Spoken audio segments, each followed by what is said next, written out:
اکا بلو جان او وردی مرا در اینجا روز کردی ماشین کنه داره چی خیلی میوی سر ما رو پس میکنی ای برادر یک سیر داره رحیم جان ای کامera نگاه کن اکا بلو جان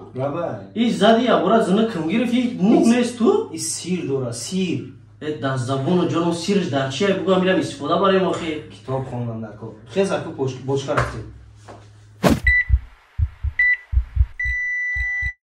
السلام علیکم برادر جان سوز هستین خوب هستین ان شاء الله باور دارم که همه کسا سوز خوب هستین وقت خوش اومده با مرکز خدمت رسانی زیارت شاپ مرکز هجومه دوستان عزیز به هر یک شما یک چیز دیگه را پیشنهاد کنم ما دو قسمت هجومه را به هر یک شما پیشنهاد کردیم از پشت و از پا سیم قسمت از سر میکنیم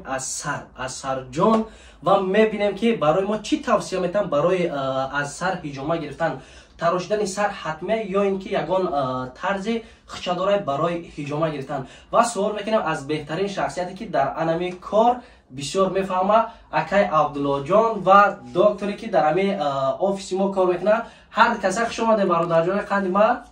السلام علیکم تو کاری اینجا اکای عبدالله جان سوز هستی نشتی اخی دستون گاز هستی برادرم حاجی وقتی شیشتن است اینقدر مردم ما را تماشا داره ما در همجا بشینیم استراحت کردن وقتی اون رسیده که ما با همه مردم انمی نازکیای هجومه که ای سر میگیریم از همه جای نازکترین با برادران بفهمونیم که کدام نمودش برای ما قلای آسان‌تر اکا بلو جان دو سوال کوتاه اکا برای شما یکم این که موی سر گرفتن حتمیه یا اینکه یگان حالتایی هست که اصل پسند میشه که میزنی بنکر میروه پیش از همه السلام علیکم و رحمت الله با او کلی نفرهایی که رحیم جان احترام میکنید ما را احترام میکنید الله از شما راضی باشه و بعدا برادرم خواهد به همگان معلوم است که سه قسمت ما گفتیم اول پشت پا و سر شما پشت گرفتین پا گرفتین اکنون سر بهترش خوبه که کل کنی خوبه و اگر که مثلا که بعضی انسان ها نمیخوان که کل نمیکنیم میگیریم ما با اصلو لیکن خوبتر نیست خوبترش کل کردن لازم برادر این موی سرخطی نمیشه این سرخطی نمیشه برادر جان عزیز 2 minut وقت رو میگیرم خیلی ما برام پرگمه خدموی سر ما کم کنم بیام شما هجومه را بگیرین اکا جا میرین همینجا الحمدلله میدونیم موی سر تا پس میکنیم ماشاءالله شما این کارم کرده میتونید در اینجا دوستان عزیز 400 روبل در سرتراش خونه نتونیم بیام به پول گرفتن موی سر حاج میبینم حقیقت داره یا نه اینجا سلام خیر پس کردیم الحمدلله واقعا عجایب بود دیگر محتاج به یگان پرگمه خیر نیست همه در همینجا میشه الحمدلله الحمدلله اکو اختیار به دست دکتر جان میدیم دست در دست قصاب خشاب انا دوستان عزیز قسمت فیتا بوچکا به هر یک شما معلومه خوز میدونیم برای سر چی نمود فیتا بوچکا ما میگیریم چند مینوت رفتیم رحیم جان استراحتات چخیله اکا عبدالله جان باور کن میگر هر یک چیز در کیفیت خشایده با این سرت روی جان همی آوی عرق هم پا بیزه درونی جرجر میرزه که باور کن راحت کردیم با فکر من این خیلی خوب و بهتر بشه ما حد یکم من یکم برای گرفته سم هجومه را ایسر این تراژدی با به حد خوب و بهترین بوده باور کن ولی نه کیفیت چه در درون بوچکا است که اسم ایدرون پا بزنیم او رفته سنگی بارون بهار ای باز با درک شما میبینیم الحمدلله بهترین اینا دکتر جون از اور آمد خدمت کردی سر اینا برادر جلو اینجا سچوخ پلاکشن داره به پلاکشن کسی که شرایط نداره برای اون مخصوص اینا دکتر جان تشکیل میکنه که سچوخای به پول هستن که به یگان ایزوب به یگان چی بتونن استفاده برن و مخصوص جایی هست برای شستنش و برای دیگر کسا دیزینفکتش میکنن تیار میمونن برادر جان کسانی که شرایط نداره مثلا سچوخ نداره یا از یگان جای میان میگن همین چیزا نیست حتی برای نفرایی که تهموشک در کار میشه و سچوخ در کار میشه نوش هم هست برای نفرانی که میگیرن میبرن با نرخ دسترس هم بله از اینجا چه تاکسی حتی لیبوس هم داریم هم سنتش داریم همش برادر دکتر جان بله این چلیکای خیلی خوشبو مساج کرده سی چی نمونی مساج روش که رولک میگن به نهایت برای عصبو خوبه اول یک مساج میکنیم همه برادر را و بعدا انشاءالله که جمعه شما میگیرید هر یک شخصیت انشاءالله این سالا بوده میشه بیزت الله بله این خوبیش در چیه؟ خوبیش به نهایت عصبو رو آرام میکنه برای خون بسیار بله انسان بودری میکنه و بعدا هجومه که گرفتیم خوبتر میبروره اما خونه غیجه به نهایت خوب میبروره در زبان جانم انم خوبترش بسیارتر کرد دکتر جان بله های در دستات جان اومه همی یموها اویله خدمتتون بیا هر شب سر با مساج کن انشاءالله باز در خدمت برادرای ما همه جمعی بیاینده انشاءالله برای مساج سر انشاءالله بیاین این اکو در ایو پره اکرام بچه ها کیفیت چه هیچ نمیکنی تو همین دست اونو مروه چی پوخه چی در سرت نیار او استبلیزتر یا پرد نیست ایشالله دستوی خدمت ای ماشاءالله بیس بیت کارو میکنه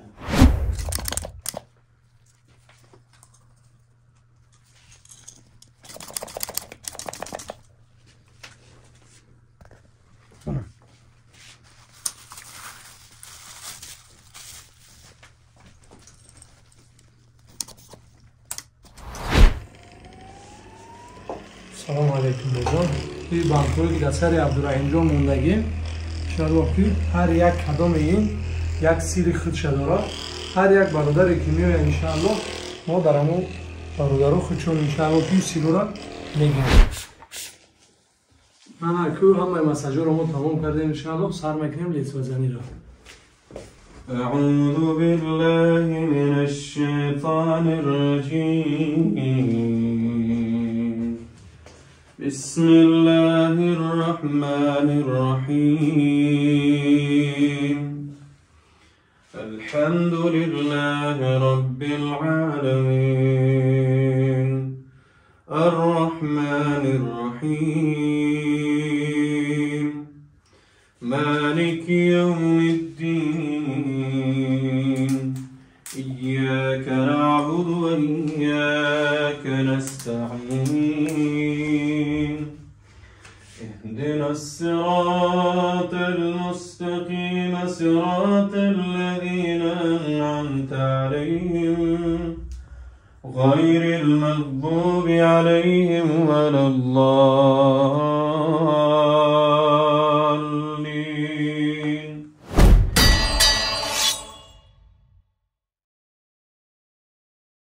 چه شده که احساسات چخیله؟ ماشاءالله اکا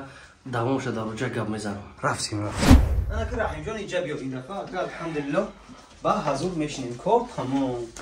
بسم الله الرحمن الرحیم انا اکا عبدالله جان اگر زحمت نشود چوی بریزه که با حضور صحبت میکنیم انشاءالله چویا نریزن این چویا ترکیه هم دارم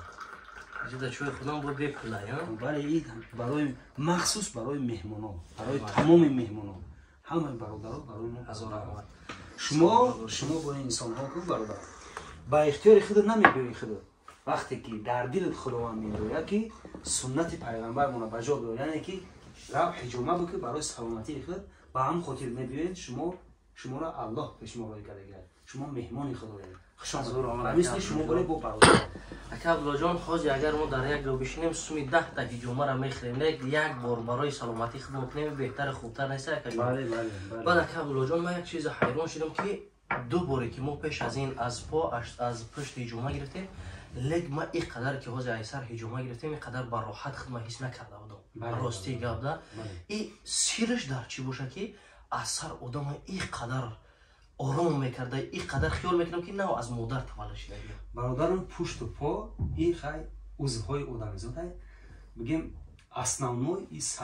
سر وقتی که میگیری همون سردردی همون خوابالودگی همون کوهیلی همش برطرف میشود یعنی که عصب آرام میگیرد عصب که آرام گیرید تمام بدن آرام میگیرد این اکا عبدالله جان برای دردایی که با بعضی پرابلم‌های کم و بیش میشود از همون حساب هم این فایده میکنه ان شاء الله البته ای ماشاءالله هزار رحمت اکا عبدالله جان برای خدمتات اکا بعدی که ما از پا گرفتیم از پشت گرفتیم نه شکرانه الله امروز نصیب ده ایسر گرفتیم اکا ما چقدر وقت میتوانیم که دیگر حجامه نگیریم با حضور بگردیم 7 ماه شما میتوانید که با حضور استراحت کنید ماشاءالله اینا دوستان عزیز از همه سپاسگزار هستم که تا آخر برنامه تماشا کردیم و ما اینا دکتر جان خاری جان اکا عبدالله را دستگیری کردیم دوستان عزیز یک چیزی هست که من شخصا فکر میکنم که ما برای فایده خودمون و برای منفعت خودمون توخه گپ نمیزنیم هر اون کسی که اولا بیاره دکان ما بعدا همراه ما صحبت کنه یک پیاله چای ما را بخره و خدمت رسانی برادران ما را بینن شب که رفتن با حضور خامنه میگن ای ماشاءالله برای 2500 روبل یا 3000 روبل سلامتی هر یک خطانه نگاه کنین در ملک غریبی یک روز بیا استراحت کنی یک ماه دو ماه سه ماه بره عصبی آرام با حضور کار تاب کنم مادر جان ازم زد مادر جان الحمدلله ما سوزم برای هر یک مادر عزیز سلامتی شما مهمه برادر جان از یاد هیچگاه نبرارین و سلامتیتون حفظ کنین در ملک غریبی بله